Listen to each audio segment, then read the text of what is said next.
Hi, we're going to look at the Petra handheld sprayer that also comes with a bottle.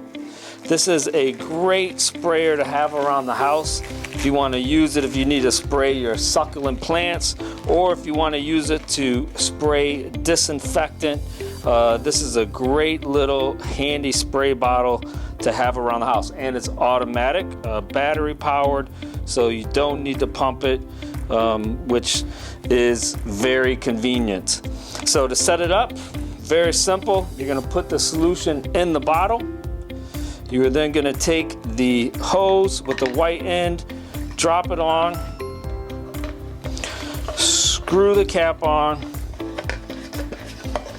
and now you are ready to spray. So before you use it, you are going to pull this out. This is what activates the battery. And now you're ready to go. This is the safety switch right here.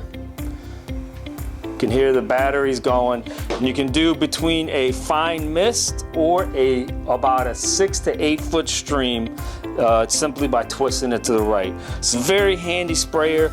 Again, you can put disinfectant in it, you can put water in it if you just want to mist the plants around your house. Because it's automatic, it's going to save you a lot of fatigue instead of having to pull the trigger finger all the time. So this is the Petra handheld sprayer with the bottle.